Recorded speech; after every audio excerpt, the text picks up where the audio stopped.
good to see you guys. Welcome back to the channel. I apologize for the absence. Again, man, having a baby changes a lot. Anyways, we are back at the neighborhood pond here. Nice little body of water. It's cold today. It rained a little bit this morning. It's about 52, 53 degrees, a nice windy day. So here's a kayak. I've got 3 rods rigged up. My spinning rig here, just with a wacky worm, ready to go there. 15-pound braid on that. The Shimano Corrado Bantam CU200. It's an older reel. Old greenies, man, you can't beat them. That's my top water rig getting set up there in case we want that. It was overcast today, so maybe top water is a good idea. That's on a medium rod there. This is what I normally fish with. You guys see this often. Shimano Corrado 200 E7. I got 12-pound fluorocarbon on that on a medium heavy fast action Lose carbon fiber speed stick. And I'll be throwing this little, I guess that's a square, but I don't know, maybe a hybrid. That's been doing pretty good for me this fall. Again, this cold front that blew in last night into today, we'll see how that impacts things. But I'm looking forward to it. We will see you guys on the water. Thanks for coming with us. Hopefully we can have some production. See you in a bit. It's been a while since I've been out, at least recording. Been fishing a couple times here and there, but for the most part, it's been not with the camera. So we'll see how this goes. Caught some fish. Something I kind of want to do this year is essentially try and I guess improve my winter confidence. A lot of times, and this may not be uncommon, but the winter fish, man, it gets hard. I guess hard. The fish are cold and nothing's really going on. They, you know, it's not as easy or simple as spring, summer fishing. But anyways, that's part of the goal. Get on to where we're wanting to go on this body of water, and then we'll see what's happening. Weapon of choice. This guy right here.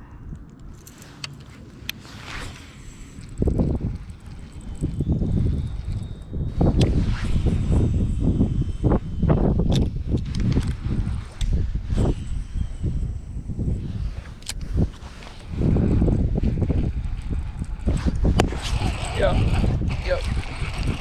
Yes, sir. Just a little guy. Just a little guy. Oh no! Dang it! He spit it right at the boat. Some grass patches out there, man. It'll tease you for sure. You gotta know what to feel for. Definitely set many hooks through grass. Absolutely nothing at the other end. Just reeling in those crankbaits, man. You just kind of get in a rhythm and a groove, and then you hit those little patches of grass. There's a fish. That's a fish. Yeah.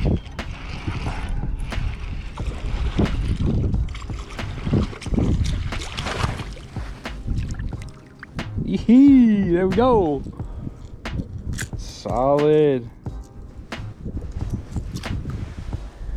I was reading on the Texas Fishing Forum, and one of the questions was, what's the definition of a dink in the bass fishing world? Some people say under the legal limit to keep. I believe this one may be under the legal limit to keep. In my book, this is considered a dink bass. I don't really care though. Success. Very nice.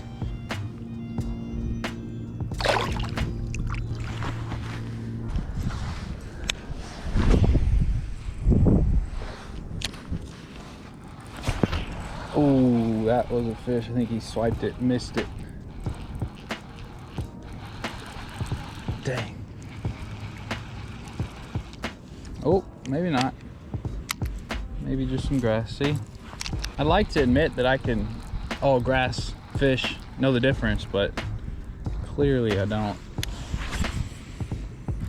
Yeah, man, today the temperature dropped on us, man, and that wind, dude, it is colder than you think, for sure.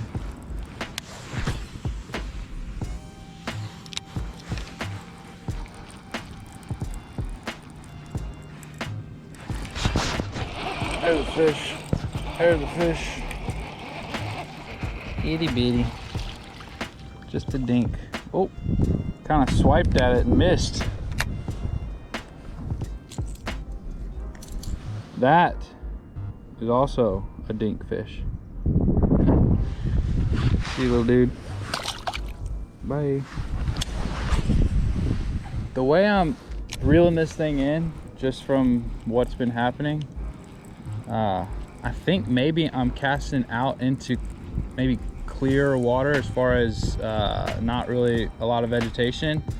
And as I'm reeling it in, I think I'm hitting grass. So either there's a hump in the topography down there, or there's just a wall of grass. And so I may here in a second pull up my anchor and go further towards the grass to see if maybe there's, I feel like I'm not casting very far past the grass.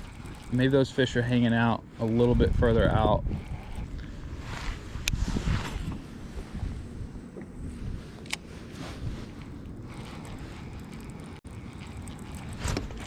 There's a fish. I don't know where these fish's mommies and daddies are, but just skiing this little guy on in here. Ay, ay, ay. It's all right though.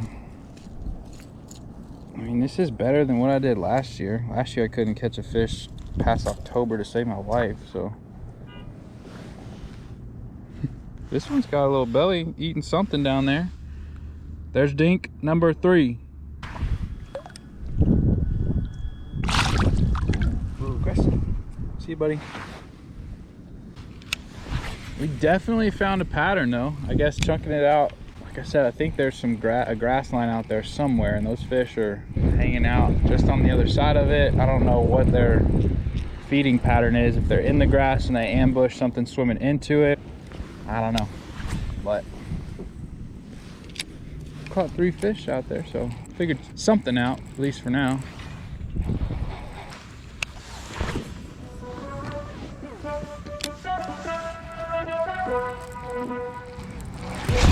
There we go, that's a fish. Yeah. Yep.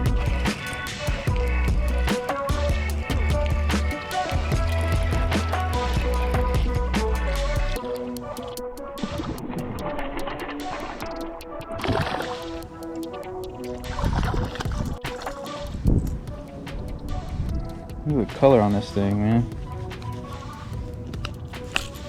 Barely hooked. I don't know what that means. Maybe, I think I've always assumed darker fish mean they're in cover, or I don't know what determines the color of a fish. So if you do know, hit me up in the comments. That's okay. It's in the right direction, a little bit bigger. Nothing to brag about, but it's bigger. See ya. Nice, nice. Can't complain there.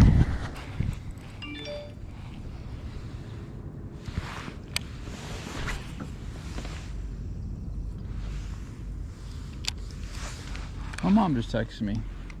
Shout out to my mom. She's a wonderful lady. Wonderful lady.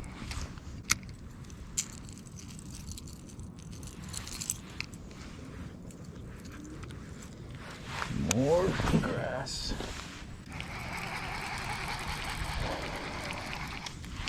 Oh. Oh.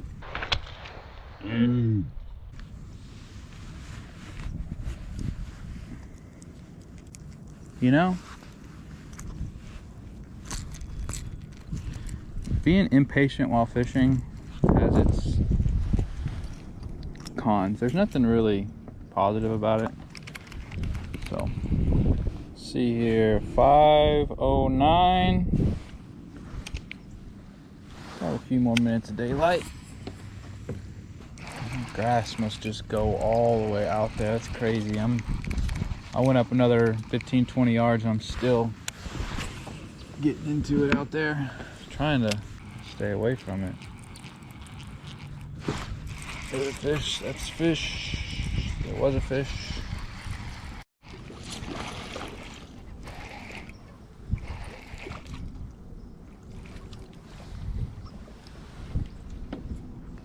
Okay. Things had slowed down. Watch out. Significantly. Wow, look at this bass. This bass is full. This is the smallest largemouth bass I've ever seen. There you go. Switched over to this KVD, or not KVD, yeah, KVD, I don't know, Strike King Red-Eyed Shadow. My thought process was being able, let me go ahead and release this fish and I'll explain it. Dance, dance. Oh, there you go. So in doing that, that grass, man, just kept getting caught on that square bill. So this, I'm able to, I guess, more so control, I guess, the depth. I mean, you can kind of do that with those shallow square bills, you know, by having your rod tip way up in the air or whatever. But this, I feel like I'm just able to better control the depth. And then, you know, that bill was what was catching all that grass, and I'm able to rip this through that grass, I think, a little more effectively as well. So that's the thought process on it.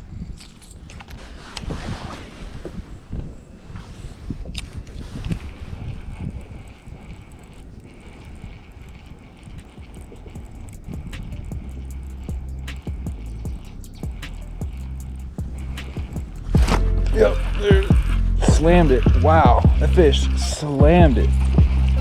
No questions about that. No questions at all. Is that the same fish? Nah, different. Wow, okay. On to another pattern there, guys. These fish, look at these fish, man. They're thick, they're hungry, they're eating. Nice little bass right there. Again, small mouth, weird. See you, dude.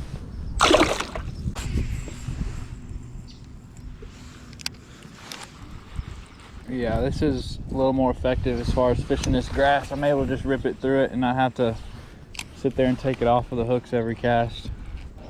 It's so funny, man. Right when you think you jump onto this pattern, man, they're just like, yeah, joke's on you, man. It's weird. Thanks for coming along with me, guys. It was a good trip, actually. I was pleasantly surprised by that. I mean, not surprised, but you know, you always have an expectation, and sometimes you expect to not catch them, whatever. You know what I'm saying. But here we are back at the house, got the kayak all put back up where she belongs. Yeah, just was able to work some grass with that that little, I guess it's a square bill, it's kind of a hybrid. Worked some grass with that, and then also threw a lipless crankbait working grass. They were in deeper water, which is, in my experience and what I've seen and heard, the pattern. Summertime comes and they'll kind of stay in deeper water, but I know for sure in the winter that's where they go and they hang out and they stay there for the most part. So I did know going into deeper water was going to be probably the answer. So anyways, thank you guys for watching. I appreciate the view. Let me know if you liked the video. Leave me some comments below. Thank you so much for watching. See you guys next time.